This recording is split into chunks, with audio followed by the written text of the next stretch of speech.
हमारी पार्टी विश्व राजनीतिक संगठन से सम्मानित नेता बोला पर माइक बाहर आप सबों के बीच पलामू के डीडीसी साहब मेरे बाएं हाथ में है, मेरे दाहिने हाथ में एडिशनल कलेक्टर साहब हैं, प्रमुख जी हैं और स्थानीय सभी गणमान्य नागरिकगण, पार्टी के कार्यकर्तागण। वीडियो साहब कहाँ गए? वीडियो अंचल अधिकारी दोनों एक ही व्यक्ति है, नौडिया बाजार के। और इस विद्यालय परिवार के सभी शिक्षकगण, छात्र और छात्राओं, पता नहीं आप सब याद कर रहे हैं या नहीं कर रहे हैं, मध्य विद्यालय से उच्च विद्यालय में स्तर उन्नत करने का काम भी हमारे ही समय में हुआ था। और ये जो आज बिल्डिंग बनी हुई है, इसका शिलान्यास भी हम लोगों ने किया था। मैं इस बात से प्रसन्न हूं, ईश्वर की क्या कृपा है, 5 साल हम नहीं रहे। आपके सड़क की स्थिति मैं तो समझ रहा था कि बढ़िया हो गया होगा, तो बढ़िया नहीं है सड़क। और 60 लाख रुपए की लागत से 8 कमरों का निर्माण का शिलान्यास आज से हो रहा है। और इस विद्यालय के चारों तरफ से 4 दीवारें, जिसकी लागत 30 लाख रुपए है, 30 लाख रुपए की लागत से ये 4 दीवारी का निर्माण होगा। बच्चे सुरक्षित होकर पढ़ाई कर सकेंगे। बढ़िया से पढ़िए, क्षेत्र को आगे बढ़ाइए। एक चीज मैं हर ऐसे अवसरों पर और हृदय से, ये आप सब है जो 6 बार इस क्षेत्र से प्रतिनिधित्व करने का मौका आप लोगों ने दिया है।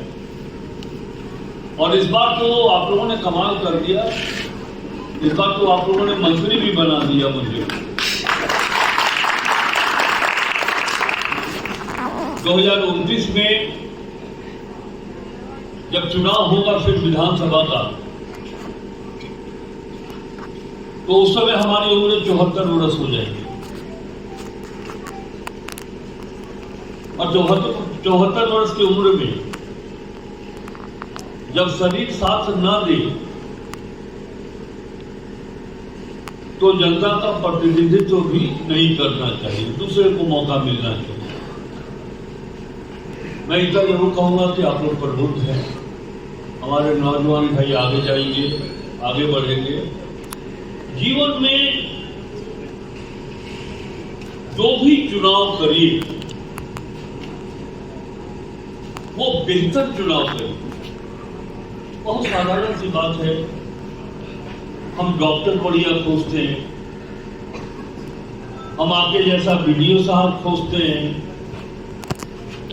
डीडीसी साहब बढ़िया चाहिए, सब्जी भी ताजी चाहिए, बासी सब्जी किसी कोई लेना पसंद नहीं करता। जब सब कुछ बढ़िया चाहिए तो नेता अनपढ़ चलेगा? चलेगा क्या?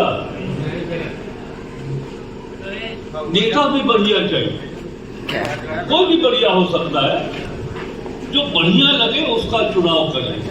अगर बढ़िया करिएगा तो बढ़िया परिणाम सामने दिखाई पड़ेगा। ये बात हम अपनी भावनाएं, जैसा कि मैंने कहा कि अब 45 वर्ष से हम इस क्षेत्र में राजनीति कर रहे हैं, आपके गोद पे बैठ करके आपका काम कर रहे हैं। और अब जब 5 वर्ष पूरा हो जाएगा तो 50 वर्ष हो जाएगा। और ये स्पष्ट है कि मैं चुनाव नहीं लड़ूंगा, लेकिन ये संदेश याद रखिएगा, जब नेता चुनने की बारी आए, जब आप डॉक्टर का चयन करते हैं तो उसके गुणों को देखते हैं। आप जाति और धर्म के नाम पर वोट नहीं करते। इसलिए जीवन में, इसको तो चूंकि मैं राजनीतिक व्यक्ति हूं इसलिए राजनीति से जोड़ रहा हूं, जीवन के किसी क्षेत्र में अगर आप बेहतर चुनाव करेंगे तो परिणाम आपको बेहतर मिलेगा। मैं चाहूंगा कि हमारे अपर समाहर्ता जी 2 लाइन यहाँ के स्कूल के छात्रों के बारे में आशीर्वचन के रूप में आते हैं। सर ने सारी बात कर दी तो हमारे कहने का कोई औचित्य नहीं रह जाता है। मैं सबको सिर्फ शुभकामनाएं देना चाहूँगा और मुझे खुशी है कि आज मुझको इस अनुसूचित जाति के टोले में जो अपने समुदाय के लोग हैं उनके बीच में आने का मौका मिला है। मैं ये कामना करता हूँ कि यहाँ बच्चे अच्छे ढंग से पढ़ें और जिस प्रकार बाबा साहब ने हम लोगों को एक रोशनी दी थी उसी तरह से यहाँ पर भी रोशनी प्रदान करने वाले लोग पैदा हों और पढ़ें। धन्यवाद। तो विकास आयुक्त जी से कहूँगा कि शुभकामनाओं का 2 शब्द आप यहाँ के ग्रामीण और बच्चों को। सर धन्यवाद सर। सर के द्वारा सारी बातें कही गई हैं, एससी साहब के द्वारा भी कही गई हैं। सारी चीज़ें सुंदर हैं, इसके साथ साथ ये भवन भी बहुत सुंदर है। अब यहाँ के जो पढ़ने वाले बच्चे हैं वो बच्चे भी अपने को सुंदर रूप से स्थापित करें, जीवन के अपने सभी रास्तों में जिन रास्तों को भी वो चुने उसमें सफल हों। हम सबों की यही आपके लिए कामना होगी। आपके लिए एक अच्छा परिवेश, एक अच्छा विद्यालय यहाँ बनकर तैयार हुआ है। आप सभी बच्चे अच्छा से पढ़ें। हम सबों की, आप सबों के लिए बहुत बहुत शुभकामनाएं। धन्यवाद।